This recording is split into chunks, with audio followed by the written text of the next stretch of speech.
100억은 받을 줄 알았습니다. 주변 부동산에서도 시세는 100억이라고 얘기했고 바로 비슷한 위치에 건물이 그 정도 매매됐다는 이야기를 들었습니다. 그런데 결과표에 찍힌 금액은 80억. 이거 보는 순간 어떤 생각이 드실 것 같습니까? 앉은 자리에서 20억이 증발해 버린 것 같은 느낌을 받으실 겁니다. 어떻게 해서 이렇게 된 줄 아시겠습니까? 바로 많은 사람들이 감정평가에 대해 너무 쉽게 생각하고 있기 때문입니다. 안녕하세요. 감정평가사 김프로입니다. 재개발 구역에서 가장 두려운 결과표가 하나 있습니다. 바로 종전자산 감정평가 결과표입니다. 사람들은 속으로 이렇게 생각하십니다. 전문가가 알아서 잘 해주겠지. 구청에서 뽑은 감정평가사니까 공정하게 잘 해줄 거야. 주변 시세가 있으니까 크게 떨어질 일은 없을 거야. 감정평가 결과가 나온 후에 이의신청을 해서 바꾸면 되지. 저는 이렇게 말씀드리고 싶습니다. 감정평가 결과가 나온 이후에는 바꾸기 굉장히 어렵습니다. 그리고 비용과 시간이 많이 듭니다. 따라서 무조건 결과가 나오기 이전부터 철저히 준비를 하셔야 합니다. 그래서 오늘 감정평가 결과가 나오기 전에 그리고 후회하기 전에 7가지 준비사항에 대해 말씀드리겠습니다. 특히 단독주택, 다가구, 대지 지분이 큰 물건, 큰 대로변의 상가를 가지고 계신 분들은 집중해서 들어주시기 바랍니다. 최소 수천에서 수억 원 이상의 차이가 발생할 수도 있습니다. 제가 재개발 감정평가 현장에 가보면 본인의 생각보다 가격을 낮게 받는 분들의 공통점이 있습니다. 크게 2가지입니다. 첫 번째는 말로만 시세를 주장하십니다. 예를 들어 이렇습니다. 저희 건물은 100억이에요. 몇 년 전에 120억을 준다고 해도 안 팔았습니다. 주변 부동산에서 저희 건물이 150억이라고 이야기합니다. 이 동네 시세가 있는데 최소한 100억 이상은 나와야 된다. 보통 이렇게들 말씀하십니다. 억울한 마음 충분히 이해가 갑니다. 그런데 냉정하게 말씀드리면 말로만 주장하는 시세는 반영되지 않습니다. 감정평가는 소유자의 말이나 부동산의 시세에 의해 이루어지는 것이 아닙니다. 자료와 근거로 결정하게 됩니다. 억울한 마음으로 목소리 높여 이야기를 하시는 그 순간에도 감정평가사 머릿속에는 이미 조사해온 자료, 앞으로 조사해야 될 자료에 대해서 생각하고 있습니다. 그러한 자료를 바탕으로 근거를 가지고 감정평가를 진행하게 되는 것입니다. 두 번째는 아무런 준비 없이 계신 분들입니다. 전문가니까 알아서 잘 해주겠지. 공정하게 평가해주겠지. 결과가 나오면 그때 이의 신청하면 되지. 심지어는 어떤 분들은 낮게 나오면 죽을 때까지 여기서 버티겠다고 이야기하시는 분들도 계십니다. 그런데 이러한 분들도 굉장히 위험한 겁니다. 전 재산을 무방비로 두는 것과 동일합니다. 네, 맞습니다. 평가사는 매우 공정하게 평가를 합니다. 다만 감정평가사의 기준에서 공정히 평가를 합니다. 평가사가 감정평가를 하는 현장에는 굉장히 짧은 시간 동안 있습니다. 그 짧은 시간에 건물의 수리 내역, 보이지 않는 배관교체, 도로 전면의 장점까지 전부 찾아내서 평가할 거라고 생각하고 계십니다. 하지만 그건 쉽지 않은 일입니다. 따라서 내 부동산에 대해서 미리 준비해서 평가사에게 전달하는 게 유리합니다. 결국 낮게 감정평가를 받는 분들의 공통점은 이렇습니다. 나중에 대응하면 된다. 그런데 실제로 재개발 감정평가는 이후에 뒤집기가 굉장히 어렵습니다. 주변에 한번 경험해 보신 분들의 말을 들어보시기 바랍니다. 정말로 대응이 되는지. 저는 상담을 하면서 미리 대응해야 한다고 아마 수천 번도 이야기했을 겁니다. 그런데 참 신기하게도 다들 아무런 준비를 하지 않습니다. 그리고 뒤늦게 후회하고 저에게 전화를 걸어 어떻게 좀 해달라고 하소연하십니다. 이러한 현상이 무한 반복된다는 게 안타깝습니다. 만약 제가 가진 부동산이 재개발에 들어간다면 저는 어떻게 할 것 같습니까? 가만히 있을 것 같습니까? 아마 저라면 제가 할 수 있는 모든 수단을 동원할 겁니다. 왜냐하면 재개발은 겉으로 보기에는 돈 문제일 수 있습니다. 하지만 그 이면에는 다른 가치가 있습니다. 내가 살아왔던 공간, 가족의 행복, 우리의 보금자리이기 때문입니다. 만약 재개발 구역에서 가격을 바꿔준다면 어떻게 될 것 같습니까? 다른 소유자들도 너도 나도 바꿔달라고 난리칩니다. 재개발 구역은 아사리판이 되고 대혼란이 일어납니다. 따라서 감정평가사는 명백한 실수나 오타가 아니면 절대 가격을 바꿔주지 않습니다. 저 역시 평가를 하면서 오타, 계산의 실수, 그 외에는 가격이 낮다는 이유만으로 변동시켜준 적이 적이 단 한 번도 없습니다. 감정평가사가 가격을 변경시켜 준다는 것은 스스로 감정평가를 잘못했다고 자인하는 것입니다. 판사가 자신의 판결을 바꾼 경우를 본 적이 있습니까? 아마 없을 겁니다. 이것을 다투는 방법은 2심, 3심밖에 없습니다. 감정평가사는 가격을 결정하는 결정권을 가진 자격사입니다. 가격에 있어서는 판사와 유사하다고 보시면 됩니다. 따라서 자신의 결정을 바꾸는 것은 굉장히 어렵습니다. 꼭 이 점을 명심해야만 재개발에 있어서 어떻게 대처하실 수 있을지 알 수 있습니다. 그리고 아쉽게도 재개발 종전자산 감정평가는 단 한 번으로 끝납니다. 법적으로 2심, 3심의 감정평가를 할 수 있는 절차가 없습니다. 그렇기 때문에 평가 전에 미리 준비하는 것이 최선인 것입니다. 그럼 지금부터 공식 감정평가 이전에 준비해야 될 7가지 사항에 대해서 말씀드리겠습니다. 첫째, 공부 서류를 확인해 보셔야 합니다. 등기사항 전부 증명서, 토지대장, 건축물대장, 토지이용계획 확인서입니다. 많은 분들이 내 집이니까 내가 잘 알고 있다 라고 편히들 생각하고 계십니다. 그런데 감정평가는 집주인이 알고 있는 현황만 보는 것이 아닙니다. 공부상 면적이나 지목, 건축물의 구조, 충수, 용도, 권리관계까지 함께 검토합니다. 예를 들어 실제로는 3층처럼 쓰이고 있는데 건축물 대장에는 2층으로 되어 있을 수도 있습니다.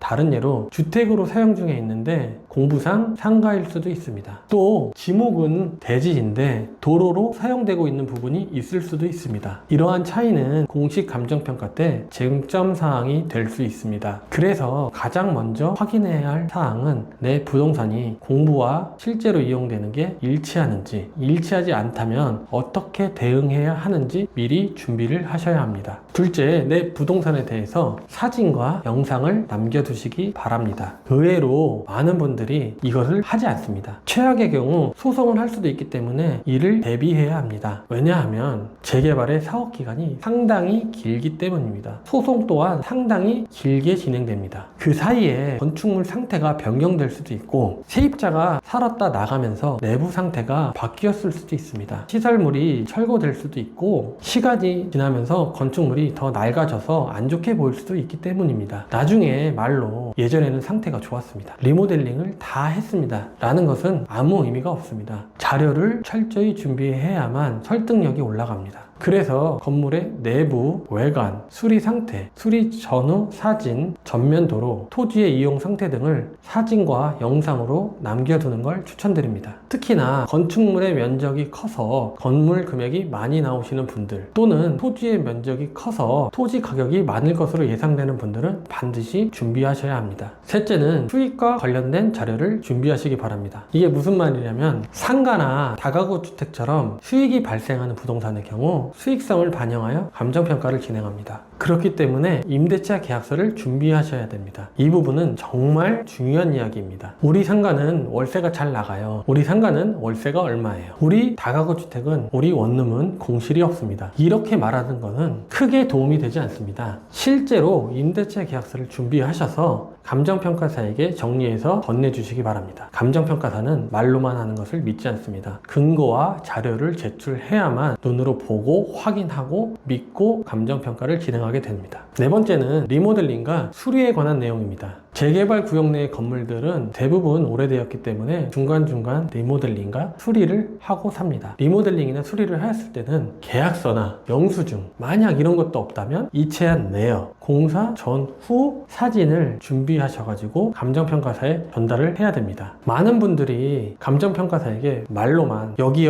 수리했습니다, 보일러 고쳤어요, 수도 고쳤어요 이렇게 얘기하십니다. 물론 평가사가 현장에서 육안으로 확인을 하기 때문에 어느 정도 믿지만 그래도 철저하게 준비하신 분과는 그 설득력의 차이가 분명히 있을 수밖에 없습니다. 또한 리모델링이나 수리 비용도 감정평가 금액처럼 평가사가 바라보는 시선에 따라서 다를 수 있습니다. 리모델링과 수리 비용이 평소보다 아니면 일반적인 것보다 훨씬 많이 지출하신 분이 계시다면 이것을 반드시 보관하시고 나중에 제출하는 게 유리합니다. 그렇다고 이런 비용들이 전부 반영되는 것은 아니지만 그래도 감정평가사가 봤을 때 수긍이 가는 부분이 있으면 충분히 반영될 수 있습니다. 다섯 번째는 무허가로 증축된 부분의 이슈입니다. 오래된 단독주택, 다가구주택, 그리고 재개발구역의 건물들은 대부분 오래되었기 때문에 무허가로 증축된 부분이나 옥탑이 있을 수 있습니다. 이런 것들은 옥탑방으로 사용되거나 창고를 개조해서 방으로 쓰거나 베란다를 확장해서 집처럼 사용하거나 상가 일부를 다른 용도로 사용하는 경우도 있습니다. 물론 확장해서 사용하는 경우입니다. 수요자들은 이러한 면적이 전부 반영돼서 감정평가를 진행할 것으로 생각하고 계십니다. 하지만 종전자산 감정평가는 원칙은 등기사항에 있는 면적을 기준으로 감정평가를 진행합니다. 다만 예외적으로 무허가로 증축을 했더라도 그 부분의 면적이 인정받을 수 있는 경우가 있습니다. 1989년 1월 24일 이전 건물의 경우 등기에 있는 것처럼 면적을 인정받을 수 있습니다. 따라서 무허가 건물을 또는 무허가 부분을 가지고 계신 분들은 언제 발생했는지 체크를 하셔가지고 이 부분에 대해서 감정평가사에게 적극적으로 어필을 해야 됩니다. 면적이 작거나 조금이면은 금액 차이가 별로 안 날 수 있지만 면적이 크거나 아니면 감정평가 금액의 순위에 따라서 좋은 위치에 동이나 호수를 배정받을 수 있는 조합의 경우 이 부분은 금액을 떠나서 굉장히 중요한 사안입니다. 철저히 준비하셔서 명확한 자료로 감정평가사에게 제출하시면 이 부분은 인정될 수 있는 부분입니다. 여섯 번째는 토지의 개별적인 조건을 확인하셔가지고 정리하셔야 합니다. 재개발 감정평가에 있어서는 토지 가격은 굉장히 많은 부분을 차지하기 때문에 중요합니다. 넓은 도로에 붙어있는 땅과 안쪽에 좁은 길에 붙어있는 땅은 당연히 가치가 다를 수밖에 없습니다. 코너짜리 토지 또한 마찬가지입니다. 중간에 있는 땅과 다를 수밖에 없습니다. 모양이 네모 반듯한 토지와 못생긴 토지, 자루형처럼 토지는 당연히 가치가 다릅니다. 평지와 경사지도 마찬가지로 가치가 다릅니다.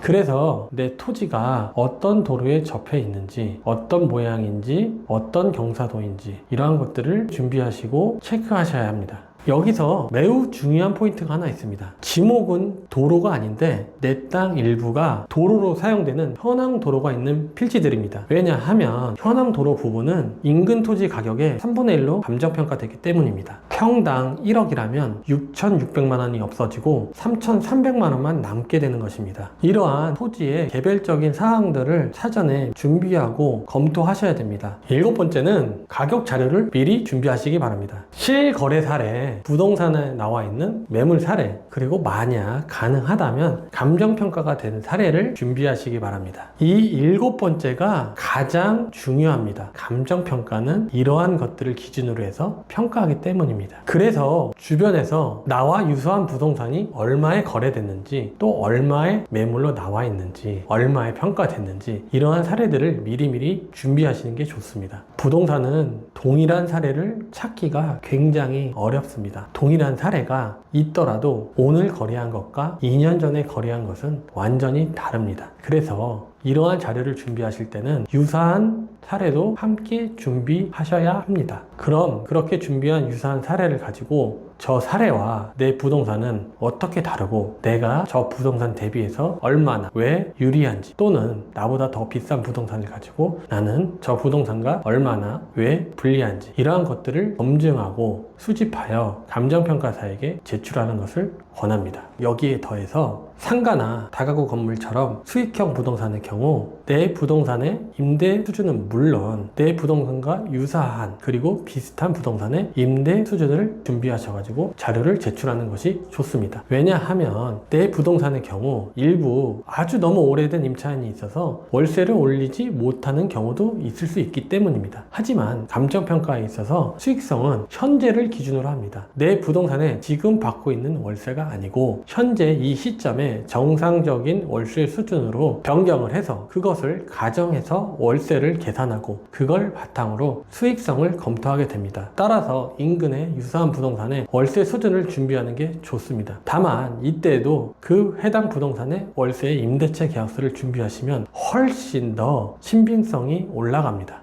앞에서 말한 사항을 예를 들면 이렇습니다. 단순히 내 부동산은 100억의 가치가 있습니다 라고 이야기하는 것이 아니라 내 부동산과 유사한 거래 사례는 몇 번지이고 그것은 언제 얼마에 거래됐습니다. 그리고 내 부동산의 임대료는 얼마인데 이 부동산은 오랫동안 월세를 못 올려서 유사한 부동산의 임대 사례를 조사해서 여기는 얼마이고 저기는 얼마입니다. 그래서 이러한 자료를 바탕으로 해서 내 부동산 월세를 다시 계산해보면 내 부동산 월세는 이 정도가 됩니다. 이렇게 이야기하시는 게 훨씬 더 신뢰감이 있습니다. 말로 단순하게 하는 것이 아니라 사례와 증거 자료로 이야기하는 것이 설득력이 있다는 것입니다. 감정평가사도 사람입니다. 짧은 시간 안에 수백 개, 수천 개의 부동산을 평가하다 보면은 다양한 거래 사례와 평가 사례, 임대 사례까지 충분히 검토를 못할 수도 있습니다. 감정평가사는 신이 아닙니다. 미리 자료를 준비하셔서 평가사에게 건네준다면 불상사를 막을 수 있습니다.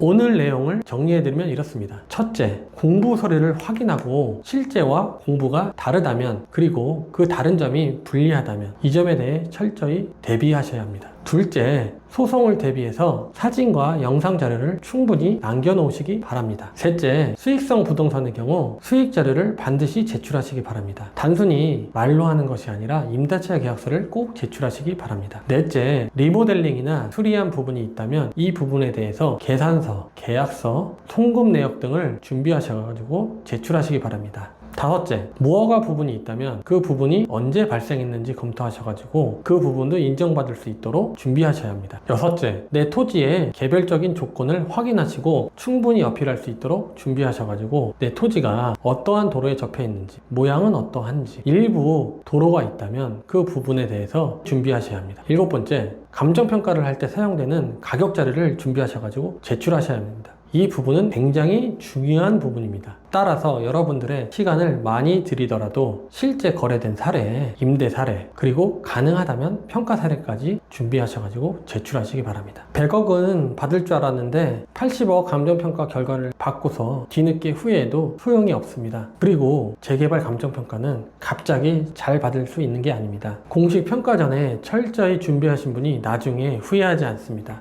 오늘 말씀드린 7가지는 여러분 혼자서도 충분히 준비하실 수 있는 것입니다. 그래도 전 재산이 걸린 문제니까 불안하시거나 직접 준비해 봤는데도 어렵다고 느끼시거나 내 부동산이 다른 부동산과 아주 다르게 특수한 경우라고 생각하신다면 전문가의 도움을 받아보시길 바랍니다. 재개발 감정평가의 특성을 알고 충분히 경험이 있는 평가사라면 그리고 소유자 입장에서 어떠한 자료를 준비해야 되는지 충분히 설명할 수 있는 전문가라면 괜찮습니다. 그래도 만약 혹시라도 제가 필요하시다면 하단의 링크를 클릭하셔가지고 문의 주시기 바랍니다. 이 채널에서는 앞으로도 감정평가사의 숨은 이야기들을 할 예정입니다. 놓치면 손해니까 구독과 알림 설정 부탁드립니다. 그리고 오늘 내용이 도움이 됐다면 좋아요 부탁드립니다. 이상 감정평가사 김프로였습니다. 감정평가사님, 우리 건물 얼마예요? 100억.